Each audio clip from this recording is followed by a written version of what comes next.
Hello, happy Tuesday from a very wet and miserable UK right now, with the rest of Europe on fire. Some places, literally, we have all the rain, which is just typical, isn't it?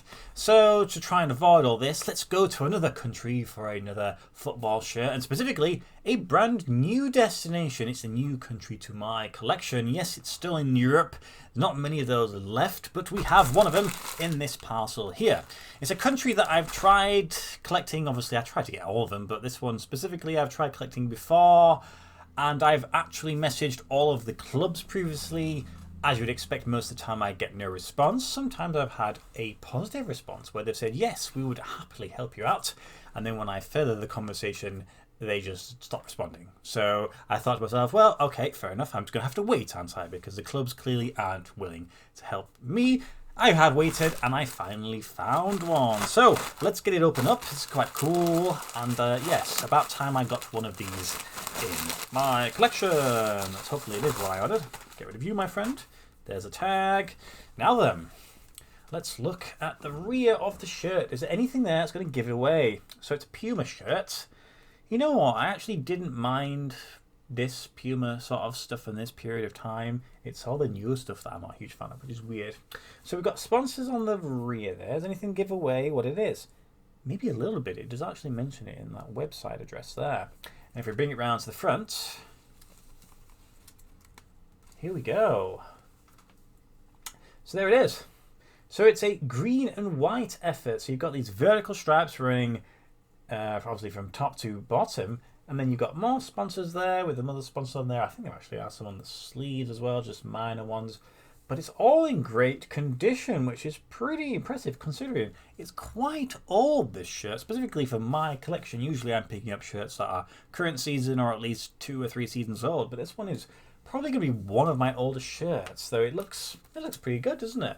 You know, there we go. Now, if you can readily sort of recognise where this is from and who this is, very well done, because it's not the most sort of obvious and well-known club floating around, but I'm sure there'll be some of you who recognise it, and occasionally you might see them floating around in maybe like Conference League or UEFA Cup, I suppose it would have been back then.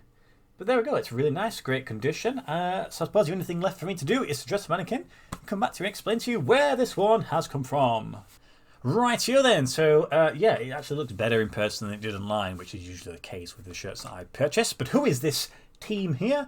It is Floriana FC. It's their home shirt from 2010-2011. So it's a vintage piece by the standards of the rest of my shirts that I seem to own. And I bought this one from eBay for £34.99. A great little price, I would say, considering that it is from quite a unique country.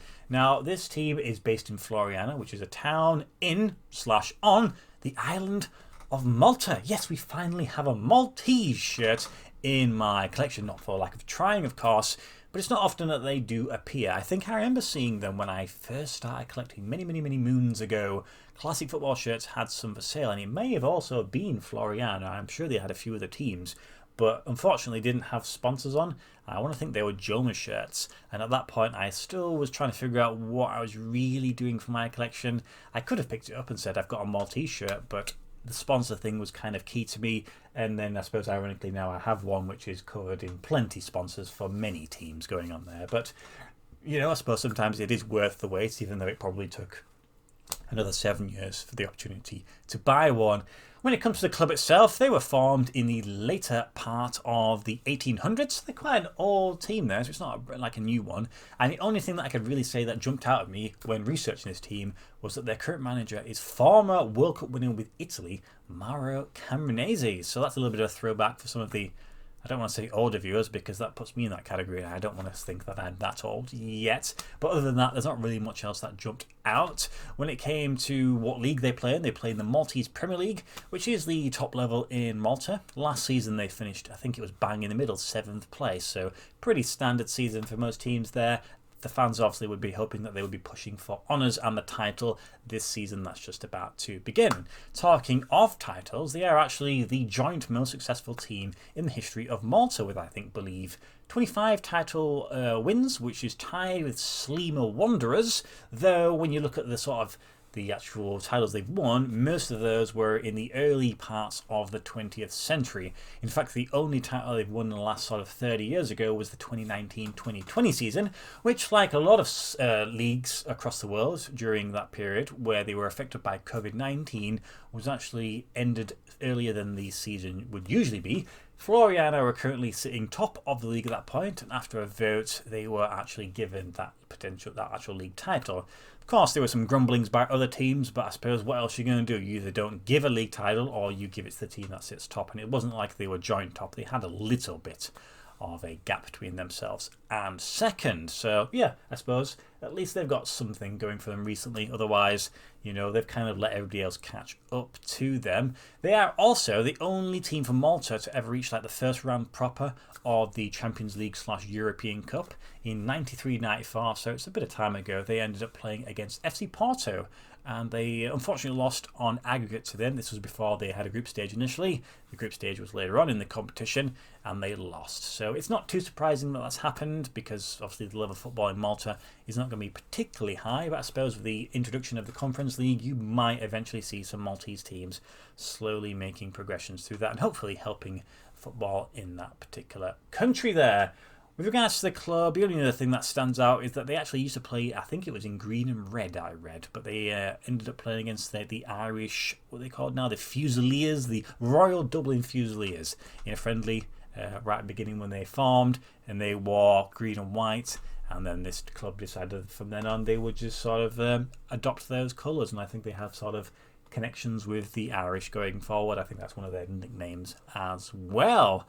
So quite clearly quite an impressive and historic club for Malta, so it's always nice to get that. Of course, you have like Valletta, which I thought was going to be probably the one I was going to buy, but again, unfortunately, that's never appeared. They don't really have much of a online presence, I would say. Maybe they've added something over the last few years. I've not particularly looked too specifically for them, but hopefully one day it becomes a little bit easier for people to buy them if they are looking for one. As I said, the shirt's in great condition. I actually quite like this. It's green and white is sometimes, it's a very common colour set, which is interesting because green isn't particularly common as a colour, I presume because it just matches with the grass.